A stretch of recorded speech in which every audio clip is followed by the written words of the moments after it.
Hello everyone, hope you're doing well.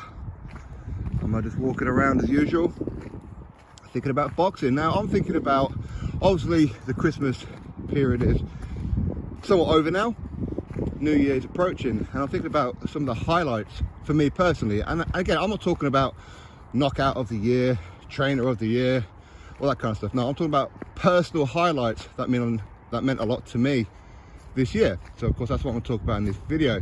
Now these are not going to be highlights that will remotely interest you, I wouldn't have thought, because everybody's going to have their own highlights this year, aren't they? But for me, of course, year after year interacting with you lot is always a highlight for me. It is. Even the trolls, you know, I actually have fun with them, and as a lot of you know, I will do videos just to make some of them bite. I will. See, I like picking on emotional people, I suppose. Now, going around the gyms, interacting with the trainers, the fighters, all that kind of stuff is always a highlight for me each and every year. But again, I'm talking about things that happened this year that would really stand out. Of course, I have to look at a lot of my friends have got wins this year in the professional boxing ring. Fantastic, absolutely fantastic. But also things like, for example, Whyte. A lot of you will know that I speak with Dillian a fair bit, and him getting his world title shot is a particular highlight for me. Okay, the result weren't great, that's for sure, but the fact that he got his world title shot was a huge thing for me, because for the past couple of years all I've been hearing is people saying how you're backing the wrong horse, he'll never get a world title shot, he ain't no good, blah blah blah. Well, the moment that fight with Tyson Fury was announced, I won, because he got his world title shot.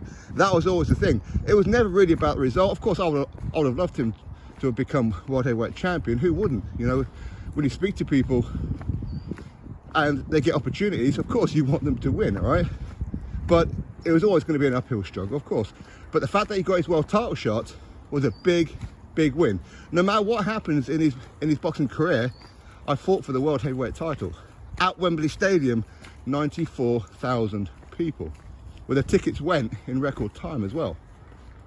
Dillian Whyte was all part of that, and of course, big up Tyson Fury for his huge part in that particular scenario. So yeah, that one. Of course, Stephen Robinson, very good, close friend of mine. Of course, I travelled down to Bournemouth with him, and the year started off quite badly. Listen, I don't need to go into what happened in the beginning of the year, but the fact that he took a Nick Campbell fight, a fighter that people know who he is. People know, for the most part at least, who Nick Campbell is. 5-0, 5 knockouts, Scottish heavyweight champion. The bookies had Nick Campbell as an overwhelming favourite. Surprised me. It really did surprise me. But again, that's because I know Steve, I know what he does in sparring and things like that, and he's yet to really translate that into the professional ring. In time, he will. This was never about his performance. This was never about looking slick, looking good. This was about getting the win. Now, I felt very confident he was going to knock out Nick Campbell. I expected it to be a highlight reel knockout. I did.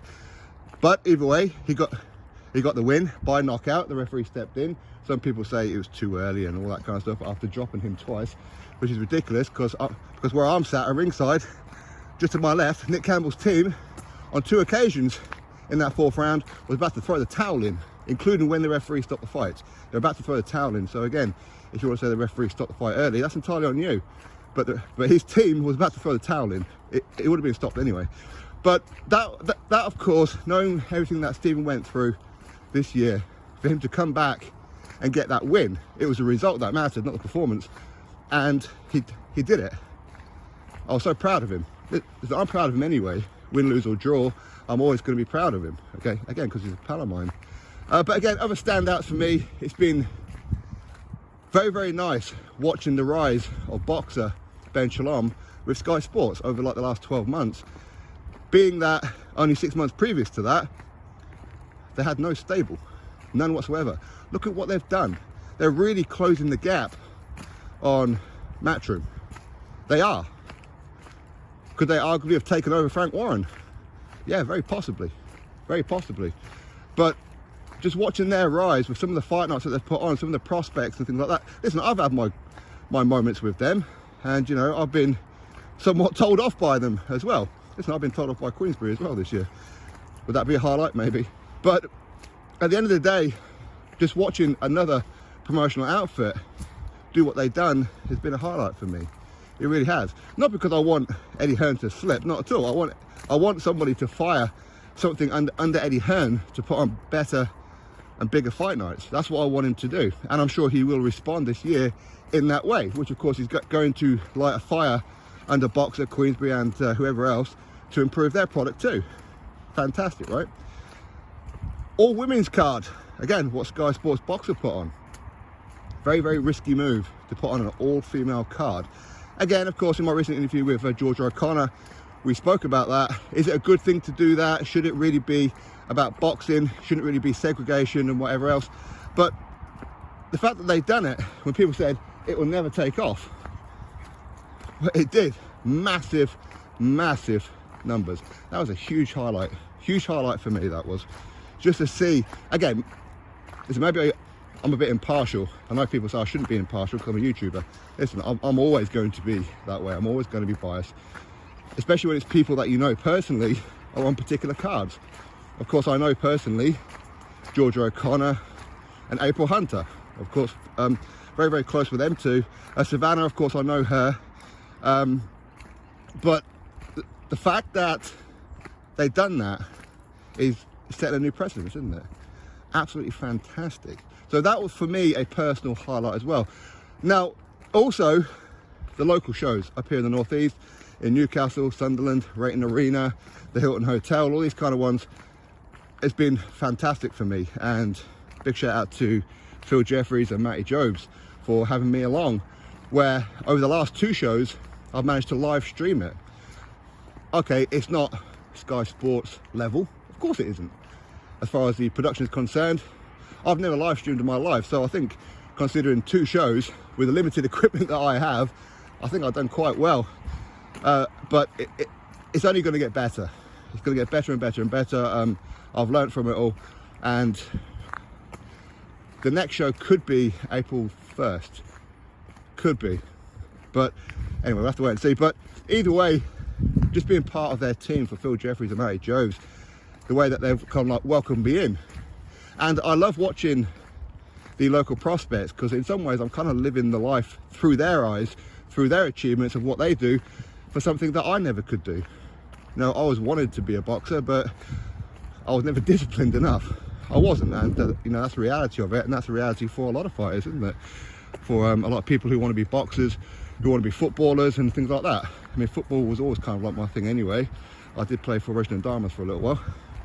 Well, very, very brief while, we could say. But anyway, a lot of highlights for me, a lot of highlights. And if 2023 can be better, it's going to be a hell of a year for me personally. It really will be. You know, just being around some boxers, those of you who know professional boxers, you know, regardless of who they are, what kind of level that they are, you're going to be biased, aren't you? And you're going to be proud of them. You're going to be on edge at times, of course, which of course all adds to the excitement. And of course, when fighters that you know, they take a loss and things like that, it hurts. It does hurt. Not because it didn't hurt for me, but you feel bad for them. You know, you see the depression afterwards, you see it all. But again, a huge highlight for me was my pal Matt McCallum. He become the super middleweight Northern Area champion. That's a hell of an achievement, considering that he only had, was it 5 fights at that point? And the fact that he come from the unlicensed scene, so didn't even have an amateur career really. To have done that was phenomenal. Much like Adam Cope, he became the Northern Area champion as well. These are all personal highlights for me that really stand out. But of course, when you think about highlights, people will think about the Fury Joshua Wembley Stadium. They'll think about maybe Fury Chisora. They'll think about Joshua Usyk rematch and all these kind of ones. But for me, it's all personal ones. You know, when people that I know or I speak to, or however it's going to be, are fighting, you're always going to be, it's always going to be a highlight.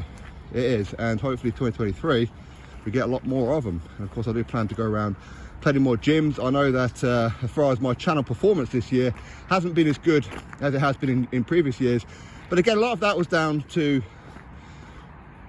somewhat on purpose, because I wanted to concentrate more on the Northeast scene than I did just talking about the headlines. That's why I wasn't doing video after video after video on anything and everything like I have done before, because for me, I thought, you know what, it's time to really make a push on a lot of the Northeast fighters and the managers, the trainers, all that kind of stuff.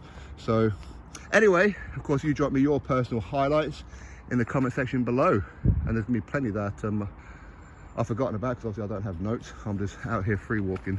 So anyway, catch you next video, subscribe.